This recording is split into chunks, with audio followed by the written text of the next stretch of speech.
আপনারা দেখছেন তারকেশ্বর মহাবিদ্যালয় ইউটিউব চ্যানেল। দয়া করে সাবস্ক্রাইব করবেন।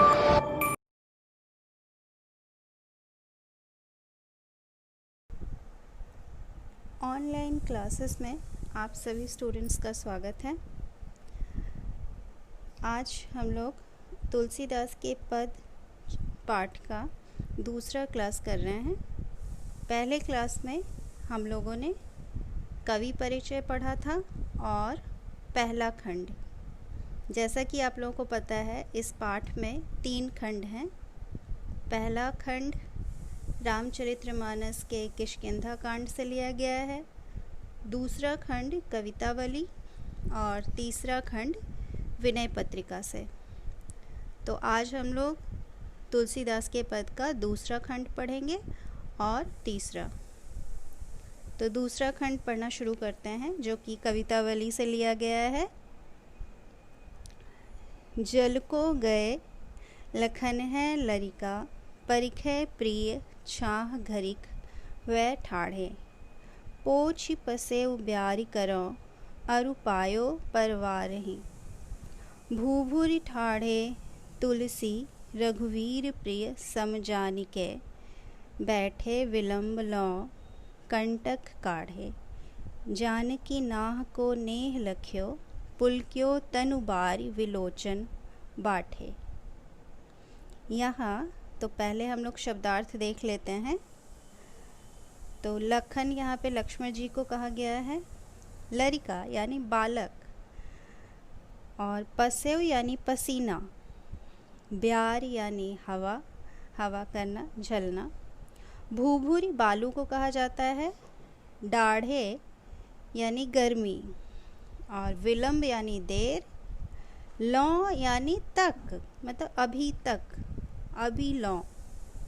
कंटक यानी कांटा, काढ़े यानी निकालना, नाह यानी स्वामी या पति, लख्यो ये मतलब देखना, पुलक्यों यानी प्रसन्न हुई, विलोचन यानी आँखों में, और बाढ़े मतलब अश्रुधारा, आंसुओं की धारा।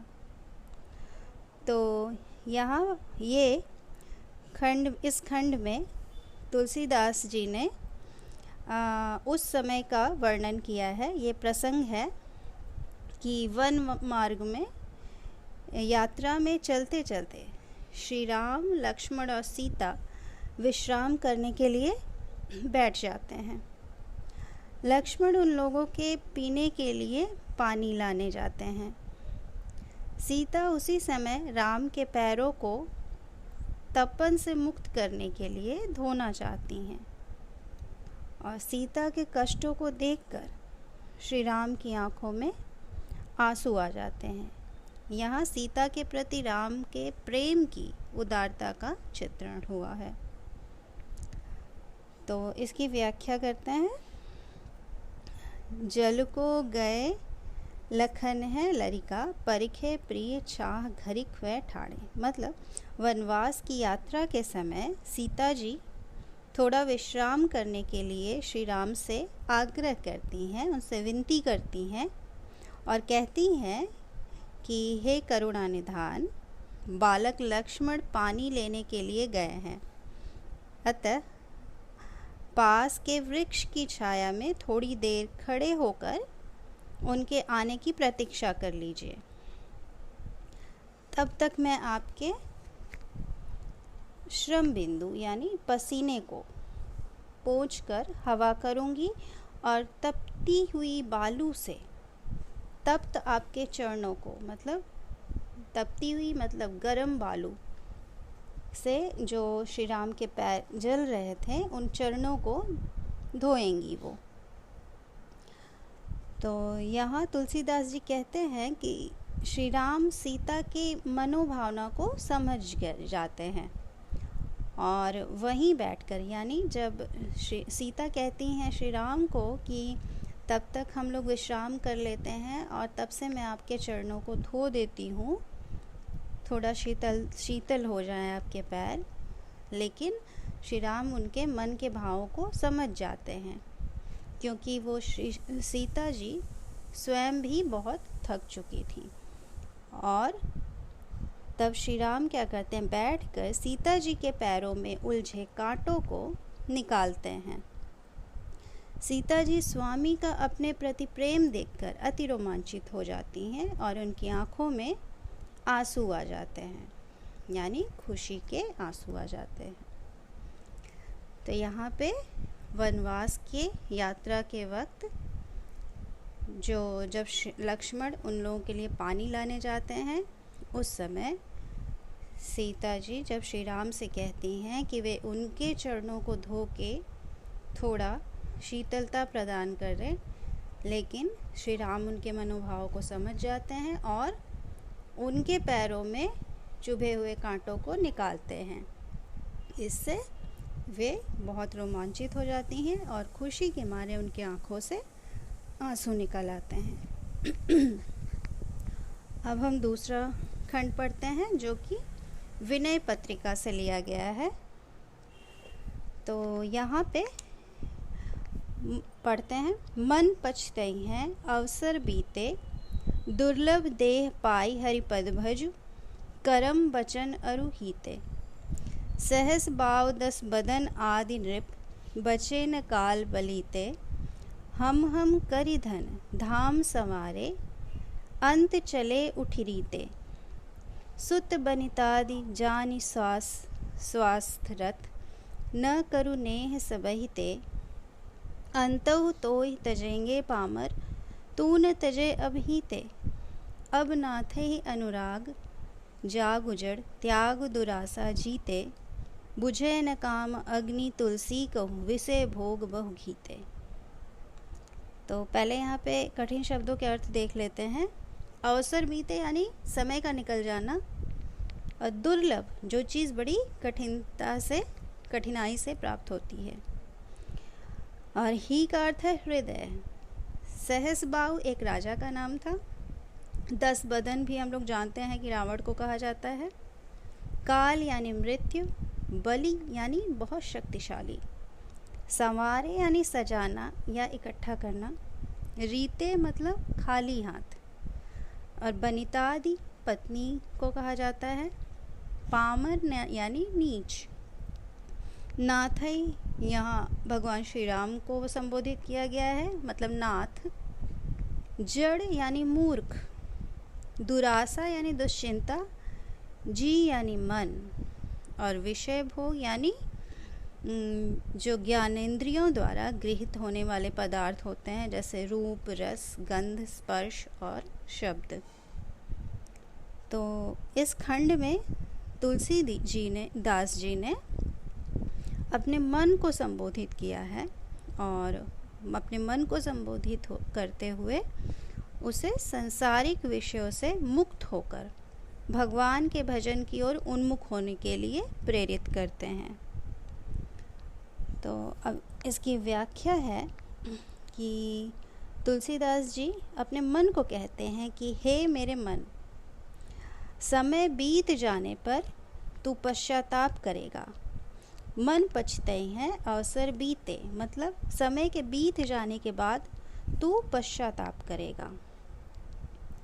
इस संसार में मानव शरीर की प्राप्ति बहुत कठिन है, अतः इसी अवधि में मन, क्रम, वचन से भगवान का भजन करना चाहिए। वे कहते हैं, दुर्लभ देह पाई हरिपद भजु, करम वचन अरुहीते।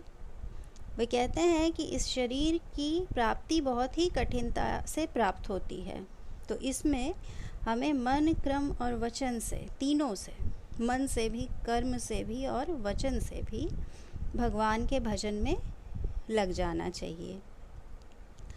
वे कहते हैं, सहस बाहु 10 बदन आति नृप, बचे न काल बलीते।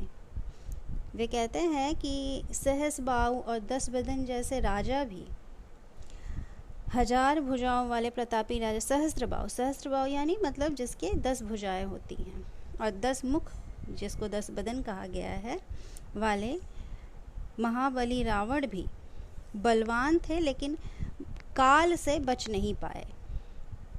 कवि के अनुसार इस संसार में व्यक्ति हमेशा हम और हमारा करते हुए धन वैभव प्राप्त करते हैं, परंतु मृत्यु के बाद उन्हें इस संसार में खाली हाथ जाना पड़ता है। हम करिधन धाम सवारे, अंत चले उठिरीते, सुत बनितादि जानि स्वास्थ्यरत, न करुणेह सबहिते। यानी हम करके जो हम लोग धन संचय करने में विलीन हो जाते हैं, हम लोग उसी में लग जाते हैं, लेकिन अंत में तो हमें खाली हाथ ही जाना है। और इस संसार में रहने वाले घर परिवार के लोग, यहाँ तक पत्नी तथा पुत्र भी अंत में साथ छोड़ देते हैं। सुत बनितादि जानि स्वास्थ्यरत, न करुणेह सबहिते। सुत यानी पुत्र और बनिताद यानी पत्नी, मतलब वो लोग भी अपना साथ छोड़ देते हैं। अंत समय रहते हुए उनका परित्याग करना ही उचित है। अतः यानी अंतहु तो ही तजेंगे पामर, तू न तजे अभीते। यानी अंत समय रहते हुए उनका परित्याग करना ही उचित है, ये अपने मन को कहते हैं। अतः हे मूर्ख मन, वे अपने मन को कहते हैं कि हे मूर्ख मन, अब भगवान श्री राम में प्रेम जगा। यहाँ पे उन्होंने श्री राम का उल्लेख इसलिए किया है क्योंकि उन्हें श्री राम पे बहुत विश्वास था। उनके कहने का अर्थ है कि यानी ईश्वर भक्ति में लग जाना चाहिए, में प्रेम जगा और मन की सारी दुश्चिंता को त्याग दे। कवि संसार के लोगों को सचेत करते हुए कहते हैं कि कामाग्नि विषय वासना रूपी घी से कभी नहीं बुझ सकती, वह तो और प्रबल हो जाती है। अर्थात व्यक्ति जितना ही अधिक सांसारिक भोग विलास की ओर उन्मुख होगा, उतना ही उसका विनाश हो जाता है। तो यहाँ पे तुलसीदास जी ने अपने मन को ये समझाया है कि हमें सांसारिक जो भौतिक चीज़ें हैं उनसे विमुख होके हमें ईश्वर भक्ति में लीन हो जाना चाहिए, क्योंकि अंत समय में हमें खाली हाथ ही जाना है और अंत समय में कोई साथ नहीं देता। तो आज की क्लास में इतना ही।